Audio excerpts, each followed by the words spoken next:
the title one player who will break out on every team. It's a little wordy, so bear with me here, but hey, you're going to get a potential breakout player for your team, so I think you can take it. Essentially, this is like who's going to be the most improved player for each individual team. Let's get into it.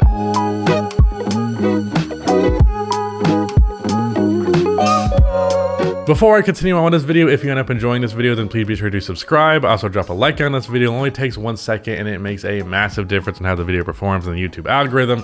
It only makes sense if you enjoy this content, you presumably want more, so you subscribe to get more.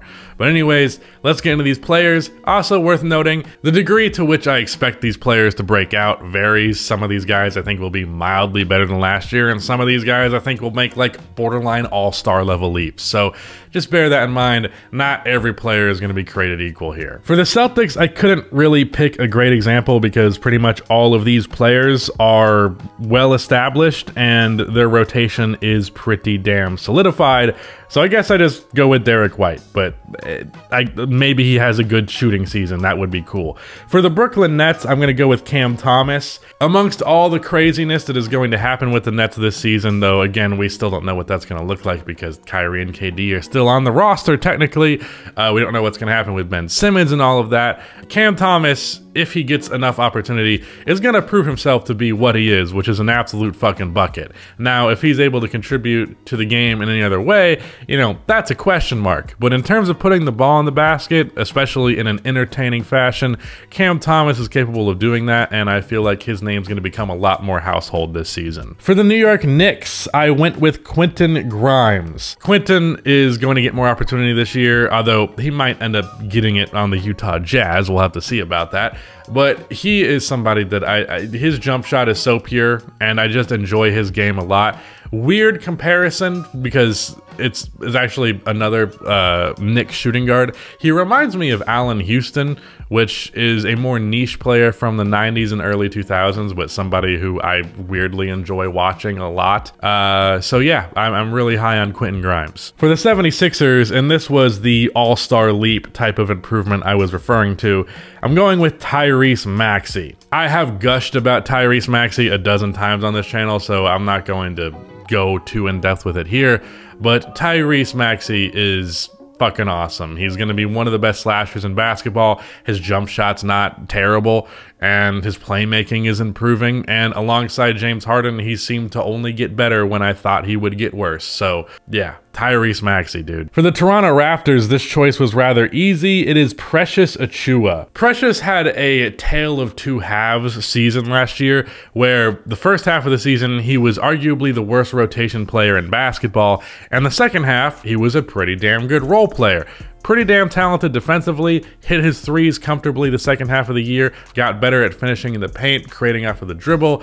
I think the guy is going to be one of the more high-valued role players in the league relatively soon because, of course, a center who is versatile defensively and can hit a three ball respectively, that guy is very valuable. So Toronto has been looking for their center position to really be solidified, and I think he might actually be the answer. For the Chicago Bulls, Patrick Williams. I am praying that the Bulls finally give Patrick some serious opportunity going this year and actually look to utilize him offensively, because I'm going to be a little tired if we're going 3 years into his career now and all there is to talk about is still just potential. So hopefully we actually see him take a leap. There's a little bit of mental block with him sometimes, but also just simply put, he has one of the lowest usage rates in all of basketball, and the Chicago Bulls could stand to give him more opportunity. For the Cleveland Cavaliers, there weren't really a lot of options for players that I thought would break out. There's some guys I imagine will improve, but just as they would naturally. So I went with Isaac Okoro. Isaac, I feel like he could potentially stagnate and just kind of be what he is going forward from this point in his career. So this might actually be the time to make or break if he's actually going to be a more significant player than what he currently is. I don't know why I feel like there's going to be that cap on him potentially. It's just, I don't know, my brain predicts things and it has no explanation for it. And it's useless, and I still say it out loud because, I don't know, I'm stupid. But, just this is going off the rails.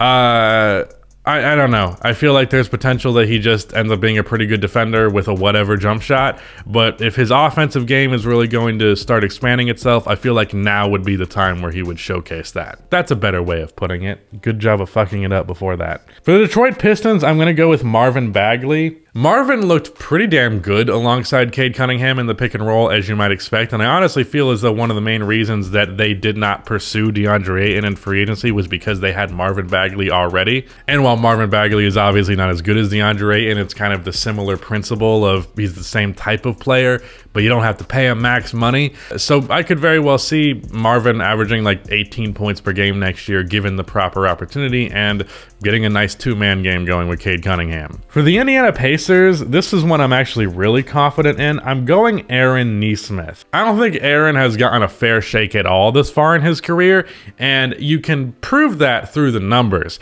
If you actually go and look at, I believe it was about 30 games, not 30 games, it was 28. I think it was 11 games his rookie year, 17 his second, or I might have reversed that. Either way, those handful of games where he played over 20 minutes, he averaged 9 points, 3 rebounds, 3 assists, and I'm pulling these numbers off the top of my head from my memory, and he shot 50% from the field and 42% from 3 on good volume. I believe it was about 5 attempts per game.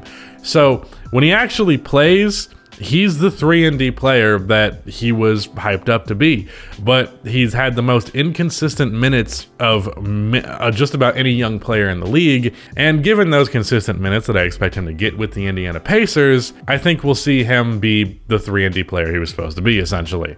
And a bunch of Celtics fans are going to be like, where was this guy when he was on the Celtics? He was there when you actually fucking played him. I don't know why I'm going to bat for Aaron Nesmith, but I got you, man. For the Bucks, I put Grayson Allen with the question mark because he's like the only guy I expect to have an upswing, but not really. For the Hawks, I put DeAndre Hunter / Onyeka Okongwu. I have been waiting for one of these guys to break out for the last like 2 to 3 seasons, and it hasn't really happened, so hopefully it does. For the Hornets, PJ Washington.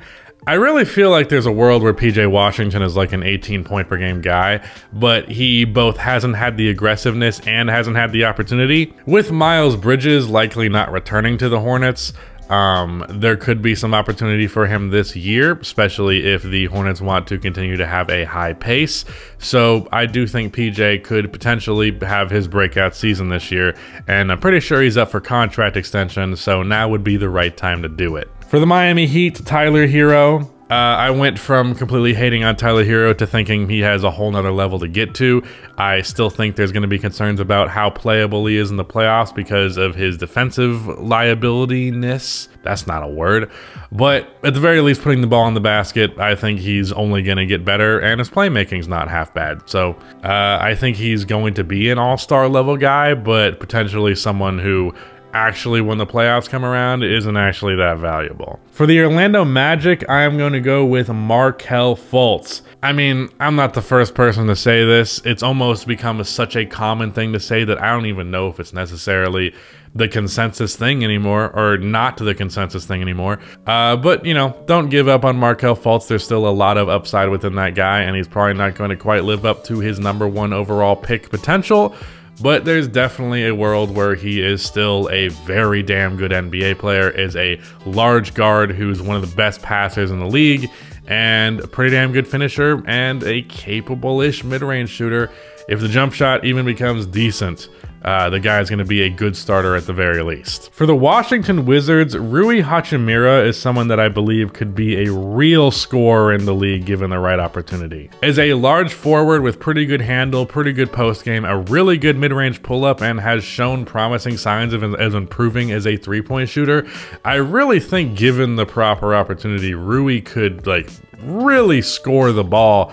And I find it odd that he hasn't been given that opportunity, but hopefully going into this year, he would end up being like the 3rd option within the offense, and with Porzingis stretching the floor at the center position, that would allow him to dominate more inside.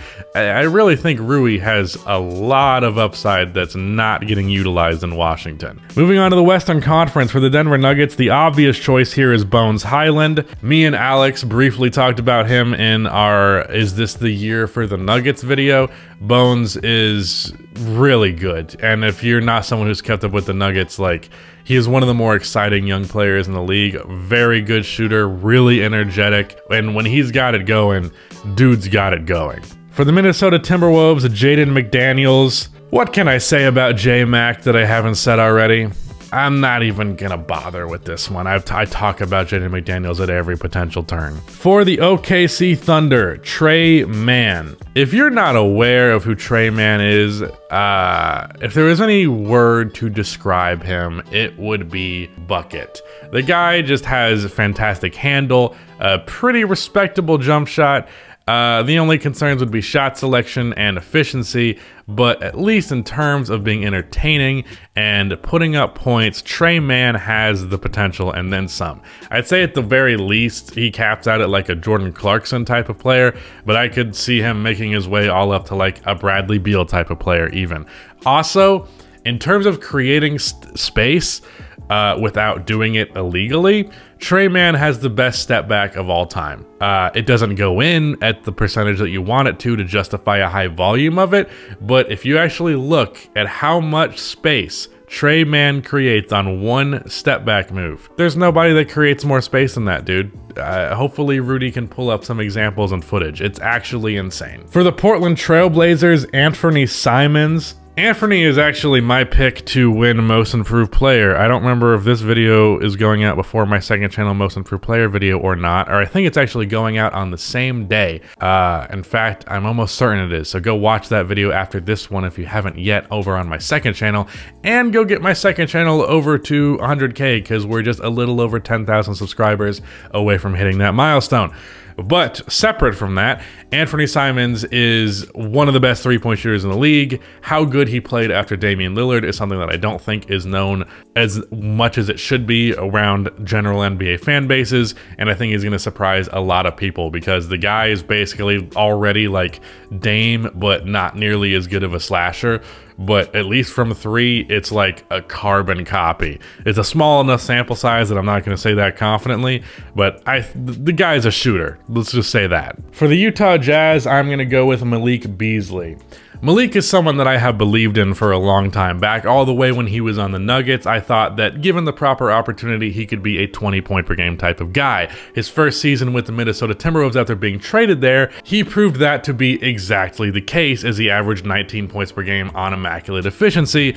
But this year, those numbers dipped quite a bit as there were more shots to go around to other players, and his role got more significantly reduced. But assuming that he stays on this Jazz roster and Donovan Mitchell gets moved, there's probably not going to be that many players in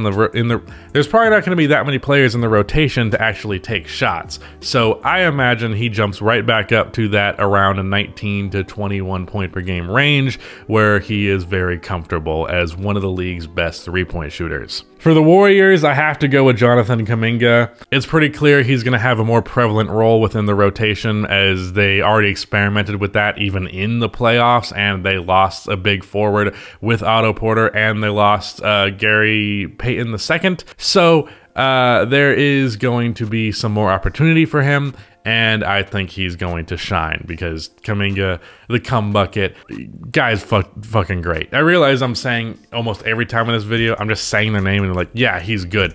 But I mean, would I say that they're bad if they were in this video? That doesn't make any sense. So get off my back. For the Clippers, Terrence Mann's the only like young and up and coming guy, so he kind of gets that title by default. Same goes for Lonnie Walker and Cam Johnson of the Phoenix Suns. I don't really expect a leap from them, but it's feasible. From the Kings, I'm expecting Kevin Huerter to get to that starting spot at the 2 guard, and I honestly think this might be the year where he ends up being like a 16, 17 point per game guy, just because he should be able to feast off of the De'Aaron Fox and Domantas Sabonis action. Both Fox and Sabonis are great passers, and if he's open and he has a second of daylight, he's that caliber of shooter that he's going to make you pay for it. So assuming you leave that guy in the perimeter open enough through that action, I think he's going to get quite a bit of opportunity. The only concern I would would have is if Keegan Murray ends up being so damn good early in his career that he actually ends up taking his spot in the starting lineup. For the Dallas Mavericks, Christian Wood finally being paired next to an elite playmaker for a long stretch of time is going to make Christian Wood's offensive game explode. I would not be surprised if the guy averaged 25 next year. For the Houston Rockets, Kevin Porter Jr., he's the only one that didn't feel like obvious that he would take a leap. Like, obviously Jalen Green is going to be improving this year, so he just kind of got that title by default. But Kevin Porter Jr., it'd be great if his efficiency improved, and I don't think that he's the #1 playmaker on a team, really the secondary playmaker, but the guy is definitely very capable, and I do expect him to continue to improve. For the Memphis Grizzlies, I'm going to go with Jaren Jackson Jr. This feels like the year where Jaren's finally going to be an offensive threat. I don't know what is telling me that, but if the guy could be a 20 per game guy, be one of the better stretch bigs in the league, that would really make a world of difference for Memphis going forward, and it would take shots away from Dylan Brooks, and that's always a good thing. For the Pelicans, I wrote Kira Lewis Jr. because, again, like the only kind of guy who would qualify for this. And for the Spurs, I went with Devin Vassell. When I made my draft video and I said that Devin would be my #10 pick, and I said in that video that I honestly haven't caught as much footage of him as I would like to really properly judge him as a player, a lot of people suggested that I actually went and watched him. And, you know, this is highlight stuff, not full game, so I still can't give a proper judgment, but all I can say is from what I saw in the footage, I very much liked it. And the Chris Middleton comparison that I gave, I think that holds some water. You know, it's a pretty high bar, but I do believe that Vassell has that kind of upside as a player, and I think next year, especially given that there's going to be more opportunity with DeJounte Murray no longer in San Antonio, I could see the guy averaging like 16, hell, even 17, 18 points per game. Maybe not on the best efficiency in the world, but Vassell is good. But yeah, that was my breakout player for every NBA team. Again, varying levels of expectation of breaking out. I think this guy could jump to 18 points per game, and Terrence Mann is on the list because someone had to be on the list, so it's not all equal. But that said, yeah, I'm done. Shout out to Rudy for editing this video, and goodbye.